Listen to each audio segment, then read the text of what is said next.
अगर कोई इंसान दिनों, घंटों या फिर महीनों तक ज़मीन पर गिरकर सांस लेना भी भूल जाए और लोग उसे पागल समझने लगें, लेकिन वही इंसान अगर ईश्वर से बात करे, तो क्या वो पागल है या फिर हम सब अंधे हैं? आज हम बात करेंगे रामकृष्ण परमहंस जी की उस साधना के बारे में, जिसे देखकर दक्षिणेश्वर के पुजारी डर गए थे और गांव वाले कांप उठे थे और परिवार वालों ने उनको जंजीरों से बांधने तक का सोच लिया था।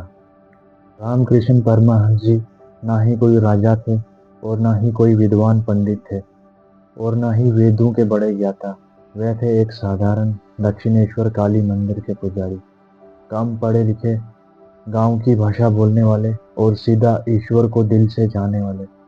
लेकिन समस्या ये थी, रामकृष्ण परमहंस जी भगवान को मानते नहीं थे, बल्कि भगवान को जीते थे। कृष्ण परमहंस जी काली माता की मूर्ति के सामने घंटों तक खड़े रहते और धीरे धीरे उनकी हालत बदलने लगती। वे रोते चिल्लाते और माँ से कहते कि अगर तू सच में है तो सामने आ, वरना इस जीवन का कोई अर्थ नहीं है। एक दिन मंदिर बंद हो चुका था और रामकृष्ण जी के मन में ऐसे ख्याल आया, विचार आया कि अगर आज माँ नहीं दिखी तो मैं अपना जीवन समाप्त कर दूंगा।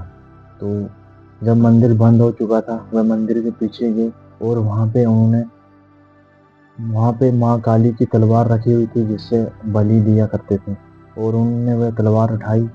और उसके बाद आगे जो हुआ वह उनके शब्दों में, जो कि उनके शिष्यों ने लिखा है, मुझे लगा जैसे चेतना का सागर मेरी ओर दौड़ पड़ा हो और मैं गिर गया। उसके बाद मुझे कुछ भी याद नहीं।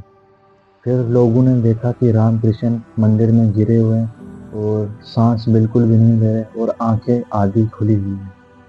और कुछ लोग उन्हें देखकर डर गए, क्योंकि उनका शरीर बिल्कुल ठंडा हो चुका था। कुछ लोग कहने लगे कि वे मर चुके हैं और कुछों ने कहा कि उन्हें पागलपन का दौरा शुरू हो चुका है। लेकिन घंटों के बाद रामकृष्ण ने अपनी आंखें खोली और कहा कि मुझे माँ मिल गई। और उसके बाद रामकृष्ण जी का जीवन बिल्कुल बदल गया। वे जोर जोर से कभी हंसते और कभी रोते, कभी माँ से बात करना शुरू कर देते और कभी चिल्लाते और कभी कभी गिर जाते। और ये सब देख के सब लोगों को ये हालत काफी डरावनी लगने लगी। कुछ गांव के लोग उन्हें देखकर डरने लगे और कुछ लोग कहने लगे कि इनके ऊपर कोई भूत सवार हो चुका है। और पुजारियों ने कहा कि ये आदमी मंदिर को बदनाम कर देगा। और कभी कभी रामकृष्ण जी किसी भी स्त्री को देखते और उसे देखते ही माँ का भाव ले लेते और हर स्त्री को माँ के तरह देखने लगते। ये सब देख के उनकी पत्नी शारदा देवी भी डर चुकी थी, क्योंकि वो कभी कभी अपनी पत्नी शारदा देवी को भी माता की तरह पूजा किया करते थे। और ये सब देखते हुए एक बार उनके घर वालों ने सोचा कि उन्हें बांध कर रखना चाहिए, क्योंकि उनको लगता था कि ये व्यक्ति पागल हो चुका है और ये खुद को नुकसान पहुंचा सकता है। और फिर रामकृष्ण जी के जीवन में आता है एक ऐसा डरावना चरण, जबकि वे शमशान घाट में साधना करने के लिए चले जाया करते थे। ध्यान दीजिए, ये एक फिल्मी तंत्र नहीं है, ये एक तांत्रिक साधना थी, जो कि उनकी गुरु भैरवी ब्राह्मणी के मार्गदर्शन में थी।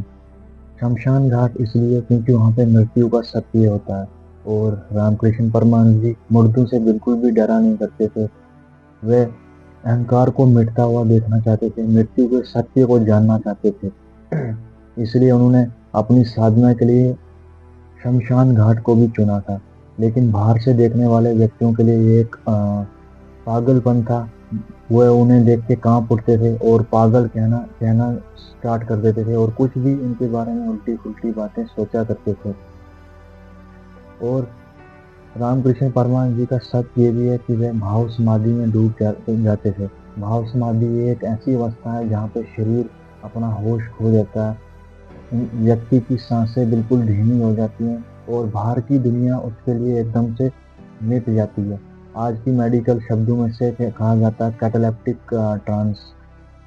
तो ये अवस्था देखकर सब लोगों को लगता था कि इसे ये पागल हो चुका है, क्योंकि वो घंटों इस अवस्था में डूबे रहते थे। और कुछ लोग कहते थे इसे पागलपन का दौरा हो चुका है, और कुछ लोग उन्हें जिंदा लाश भी समझ जाते थे, क्योंकि वे इस अवस्था में ही डूबे रहते थे। और कभी कभी एक बार डॉक्टर बुलाया गया और उन्होंने उनका चेकअप करने के बाद कहा कि इस व्यक्ति का दिमाग बिल्कुल भी काम नहीं कर रहा है। लेकिन फिर ऐसा टाइम आता कि जब वही व्यक्ति होश में आके कुछ ऐसी बातें कहना स्टार्ट कर देता है जो कि बड़े बड़े विद्वान भी समझ नहीं पाते उनकी बातों को। और जो व्यक्ति कभी उन्हें कहा करते थे कि ये पागल है, वही उन्हें उनकी तारीफ करना स्टार्ट कर देते हैं। और धीरे धीरे लोग देखते हैं कि जो उन्हें पागल कहा करते थे कभी, वही लोग धीरे धीरे उनके पास आकर शांति को महसूस करते हैं। नशेड़ी लोग उनके पास आके सुधरने लगते हैं, और डरे हुए लोग उनके पास आके निडर होना शुरू हो जाते हैं। और जो घमंडी लोग थे वह उनके पास आके झुकना शुरू हो जाते हैं। ये सब देख के लोग अब समझ चुके थे कि ये आदमी कुछ अलग है। जो लोग कभी उन्हें पागल समझा करते थे, अब रामकृष्ण परमहंस जी उन्हीं लोगों को मार्गदर्शन करते हैं, उन्हें सही रास्ता दिखाते हैं। और अब पूरी तरह से उन्हें उनका जीवन बदल चुका था, क्योंकि अब सब लोग उन्हें समझ चुके थे कि वह आखिर में है कौन। कृष्ण परमहंस जी की साधना डरावनी इसलिए लगती थी सबको, क्योंकि वह हमारे झूठे स्मानियापन को तोड़ देती थी। और यही कारण था कि लोग उन्हें पागल भी समझा करते थे। लेकिन जिसे हम पागल समझते हैं, कभी कभी वही व्यक्ति ईश्वर के सबसे करीब भी हो सकता है, जैसे कि रामकृष्ण की कहानी में आपको सीखने को मिला होगा। तो अगर आपको ये वीडियो अच्छी लगी, प्लीज़ लाइक एंड शेयर, और मेरे यूट्यूब चैनल को सब्सक्राइब जरूर कर लें। मिलता हूँ आपके साथ नेक्स्ट वीडियो में। बाय।